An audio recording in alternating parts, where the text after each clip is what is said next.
তারাবির দোয়া মোনাজাত। তারাবির দোয়া ওই যে 4 রাকাত পর পর কি পড়ে, সুবহানাজিল মুলকি ওয়াল মালাকুতি। আমি এর দূরই পারি শুধু। এরপরে কি আছে? তারাবির নামাজে কি সুন্নত না নফল নাকি ওয়াজিব? সূরা তারাবি পড়া বেশি উত্তম নাকি খতম তারাবি পড়া উত্তম? আসসালামু আলাইকুম প্রিয় ভাই বন্ধুরা, তারাবির দোয়া এবং তারাবির মোনাজাত এই বিষয়ে শেখ আহমদুল্লাহ কি বলছেন, হয়তো আমরা তারাবির দোয়া, তারাবির মোনাজাত এবং কি সুন্নত তারাবি পড়ার সুন্নত বেশি, সব বেশি না খতম তারাবি পড়ার সব বেশি, এই বিষয়ে আমরা জানি না। তা চলুন আজ শেখ আহমদুল্লাহ এই বিষয়ে কি মূল্যবান বক্তব্য পেশ করছেন সরাসরি জৌরান মুখ থেকে। তারাবির দোয়া মোনাজাত। তারাবির দোয়া ওই যে 4 রাকাত পর পর কি পড়ে, সুবহানাজিল মুলকি ওয়াল মালাকুতি। আমি এর দূরই পারি শুধু। এরপরে কি আছে? আচ্ছা, কি জানি আছে। তো এগুলো আসলে কোনো কোরআন হাদিসে নাই। যেহেতু কোরআন হাদিসে নাই সেজন্য আমি পাই নাই। কোরআন হাদিস থাকলে তো পাইতাম। বুঝে আসছে কথা? আমরা একসময় দেখছি যে ইয়াং পোলাপান তারাবি পড়তে যায় না। কিরে বাবা তারাবি পড়তে যাস না কেন? বলে হুজুর এখনো তারাবির দোয়া মুখস্থ হয় নাই। বুঝতে পারছেন?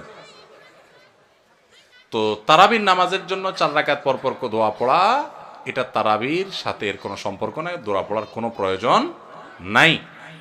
4 রাকাত পর একটু অবসর দেয় ইমাম সাহেব, এটা রেস্ট।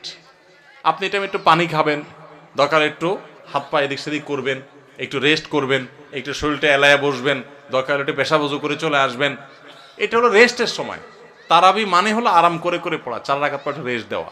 ওই মধ্যপ্রাচ্যের লোকরা, মিডিল ইস্টের লোকেরা আছে, আমাদের দেশেও কোনো কোনো মসজিদ দেখা যায় 4 রাকাত পর পর একটু খেজুর, একটু পানি, একটু চা একটু খায় মানুষ। তো এটা তো রেস্টের সময়। আপনি রেস্ট না করে কি করতেছেন? ইমাম সাহেব এতক্ষণ পড়ছে, হাবের সাহেব দুমায়া টানছে, আপনি তো এতক্ষণ শুনছেন বসে, কোনো ডিউটি ছিল না। এখন 4 রাকাত পর বরং আপনি আরো ডিউটি শুরু করে দিচ্ছেন, সুবহানাজিল মুলকি ওয়াল মালাকুতি। তাহলে রেস্ট হলো না রেস্টে উল্টাটা হলো? এগুলার কোনো প্রয়োজন নাই। এগুলো কোরআন হাদিসে নাই। কোরআন হাদিসে যেটুকু আছে সেটুকু আপনি তারাবির নামাজে তেলাওয়াত সুন্দর করে মনোযোগ দিয়ে শুনবেন, নামাজ সুন্দর করে পড়বেন, বাস শেষ। এর বাইরে আলাদা কোনো নিয়ত বা দোয়ার প্রয়োজন নাই। তারাবির নামাজের নিয়ত কিভাবে করব? তারাবির নামাজের নিয়ত কিভাবে করবেন? কারণ মুখস্থ আছে তারাবির নিয়ত? নামাইতুয়ান বলেন, কার মুখস্থ আছে? একজন বলেন অন্তত। তারাবির নিয়ত কে বলতে পারবে? বলেন বলেন ভাই।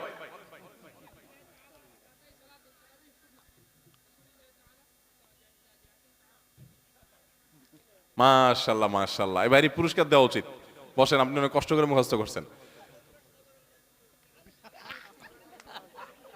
তুমি রোগড়া সদরের লোক ভাই, কালো কাহালো। আচ্ছা ভাই, তারাবির নামাজ বা যে কোনো নামাজের নিয়ত জরুরি। নিয়ত ছাড়া কোনো আমল হবে না। কিন্তু নিয়তটা হলো মনের ইচ্ছার নাম। নিয়তটা কিসের নাম? আমি ভাইকে দিয়ে নিয়তটা কেন শুনছি সেটা আপনারা জানেন? জানেন না আপনারা? আমি ওনাকে দিয়ে কেন শুনলাম বলেন তো? কে বলতে পারবেন? কে বলতে পারবেন না? আমি ওনার দিয়ে এই জন্য শুনছি যে ওইটা আমার জানা ছিল না। এটা হলো সত্য কথা। ওইটা আমি নিজেও জানি না। নামাইতুয়ান দিয়ে শুরু এটা জানি, কিন্তু বাকি শেষেরটা আমি জানি না। এই জন্য আমি চাইছি একটু শুনতে আর কি। আমি জানি না এই জন্য যে কোরআন হাদিসে কোথাও পাই নাই। এখন ভাইরা কেউ পাইলে তো ভিন্ন কথা, আমি কোথাও পাই নাই। এই নিয়ত মুখে এরকম গদবাদা উচ্চারণ করা, হ্যাঁ এটা পাইছি আমরা ছোটবেলা বোগদাদি কায়দায়। বোগদাদি কায়দা, এটার জন্য কত মাইদ্যরে হয়তো খাইছি, পাইয়া তখনই ভুলে গেছি। এটা পরবর্তীতে কোরআন হাদিসে যেহেতু পাই নাই, এই জন্য আর আমরা ওটা মুখস্থ করি নাই। ভাইরা আমার, নামাজের জন্য এরকম নামাইতুয়ান, এরকম গদবাদা যে দোয়া আমরা শিখেছি, এগুলোর কোনোটি কোরআন বা সুন্নাহর কোথাও আমরা নিয়ত করব মন থেকে যে আমি তারাবির নামাজ পড়ছি, বাস এটা আমার ইন্টেনশন আছে, নিয়ত আছে, মনে আছে, এটাই যথেষ্ট। মুখে উচ্চারণ করা জরুরি না, এবং মুখে উচ্চারণ করা এটা সুন্নাহও না। নবী সাল্লাল্লাহু আলাইহি ওয়াসাল্লাম শেখানো না এটা আমাকে। ইবাদত করতে হবে তার পদ্ধতিতে। কোনো হাদিসে যদি এবার উৎসাহ দেওয়া না থাকে, আমি কেন সেটা করতে যাব, কসরত করতে যাব? তবে হ্যাঁ, নিয়তটা হলো অন্তরের ইচ্ছার নাম, সেটাই যথেষ্ট। আলাদা মুখে নামাইতুয়ান পড়ার দরকার নেই। তারাবির নামাজে কি সুন্নত না নফল নাকি ওয়াজিব? তারাবির নামাজ সুন্নাত। নবী করিম সাল্লাল্লাহু আলাইহি ওয়াসাল্লামের সুন্নাত, সাহাবা ইকরামের সুন্নাহ। অতএব সুন্নাতের নিয়ত করলে নামাজ হয়ে যাবে। নফল শব্দের অর্থ হলো ফরজ ওয়াজিবের বাইরে এক্সট্রা, অতিরিক্ত। নফল মানে অতিরিক্ত, সেই হিসাবে নফল নিয়ত করলে আদায় হয়ে যাবে। কিন্তু এটা সুন্নাহ নামাজ। তারাবির নামাজ কিসের নামাজ? সুন্নাহ নামাজ। সূরা তারাবি পড়া বেশি উত্তম নাকি খতম তারাবি পড়া উত্তম?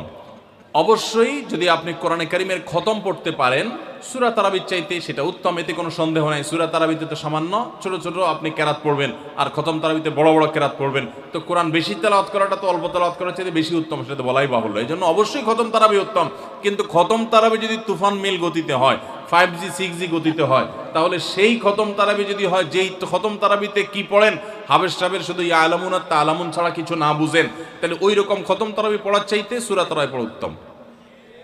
কথা কি বুঝতে পারছেন? যদি হাবেস সাহেব মাঝখানে কি পড়ে কিছুই বুঝেন না, শেষে শুধু ইয়া আলামুন আর তা আলামুনের টান দেখে বুঝতে পারলেন যে এখন রুকুতে যাবে, তাহলে এই তারাবি পড়া আর না পড়াতে কোনো পার্থক্য নাই। অনেক জায়গাতে এরকম তারাবি পড়ে, ওই যে সোশ্যাল মিডিয়াতে কিছু কিছু ভিডিও পাওয়া যায়, হ্যাঁ, দেশের বাইরের, যে এমন গতিতে তারাবি পড়ে যে আপনি 3 আয়াত পড়তে না পড়তে তার 1 রাকাত শেষ। এগুলা তারাবির নামে তামাশা। শুধু খতম তারাবি কেন, অনেক সূরা তারাবিও এরকম আছে যে পড়ে সূরা তারাবি, সেটা আবার এরকম 5G গতিতে পড়ে। তারাবির নামে যে কত তামাশা চলে। কয়দিন আগে দেখলাম ফেসবুকে একটা পোস্টার, যে ব্যবসায়ীদের জন্য বিশেষ তারাবির প্যাকেজ। কি প্যাকেজ? 7 দিনে খতমের প্যাকেজ, 5 দিনে খতমের প্যাকেজ, আর একটা 3 দিনে খতমের প্যাকেজ। একটা রেজিস্ট্রেশন ফি 1400 টাকা, আর একটা রেজিস্ট্রেশন ফি বোধ হয় 2000 টাকা, আর একটা রেজিস্ট্রেশন ফি আর একটু কম টাকা।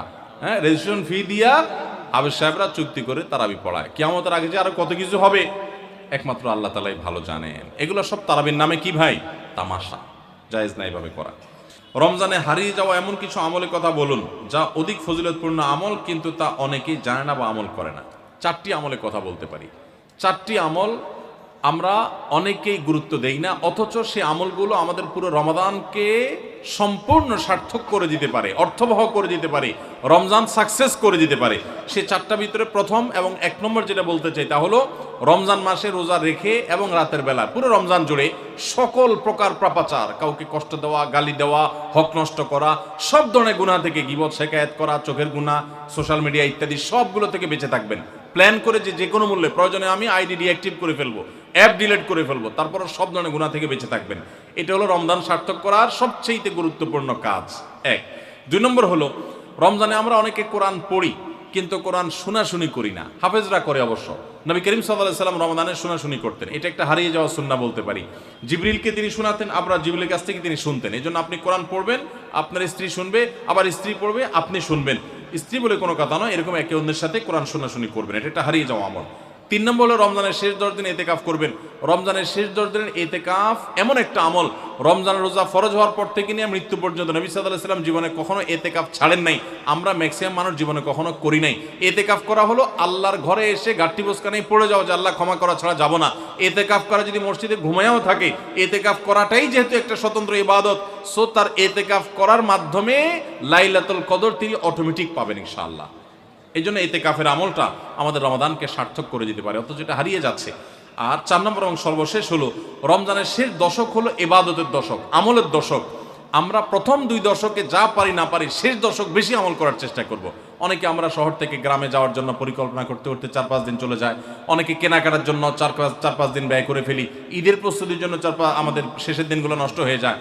এগুলো না করে আল্লাহর ওয়াস্তে শেষ দশককে ইবাদতের জন্য রিজার্ভ করে ফেলি, গোটা ফ্যামিলি সহ ইবাদত বন্দেগী করি, রমজানটাকে আমরা উপভোগ করতে পারবো ইনশাআল্লাহ। এটা আমাদের জন্য তৃপ্তির রমাদান হবে। আল্লাহ আমাদেরকে তৌফিক দান করুন। তাহলে 4টি আমলের কথা বলেছি, সকল প্রকার গুনাহ থেকে বেঁচে থাকা, কোরআন শোনাশুনি করা, এতেকাফ করা এবং রমজানের শেষ দশক বিশেষভাবে ইবাদতের পরে যত্নশীল হওয়া, শেষ দশকে সকল ব্যস্ততা কমায় দেওয়া। এই 4টি জিনিস আমাদের রমাদানকে সার্থক করতে পারে ইনশাআল্লাহ তাআলা। আসসালামু আলাইকুম প্রিয় ভাই বন্ধুরা, ভিডিওটা শুরু থেকে লাস্ট অবধি দেখার জন্য অনেক অনেক ধন্যবাদ। আর এই ভিডিও থেকে আপনাদের সামান্য পরিমাণে, শস্য পরিমাণে যদি আপনাদের শিক্ষা অর্জন করতে পারেন, তা আমি অনেক খুশি হই। তার জন্য আমি এরকম নিত্য নতুন ভিডিও আপনাদের জন্য নিয়ে আসি, যেন আপনারা সেই ভিডিও থেকে সামান্য পরিমাণে কিছু জ্ঞান অর্জন করতে পারেন। তা এইরকম সুন্দর সুন্দর ভিডিও পাওয়ার জন্য আমাদের চ্যানেলটা সাবস্ক্রাইব করে আমাদের পাশে থাকবেন। নেক্সট আবার কোনো ভিডিও আপনাদের সাথে আবার দেখা হবে। তা সবাই ভালো থাকেন, সুস্থ থাকেন, আর রমাদান খুব সুন্দরভাবে কাটান এই প্রার্থনা করি। আসসালামু আলাইকুম ওয়া রাহমাতুল্লাহি ওয়া বারাকাতুহু।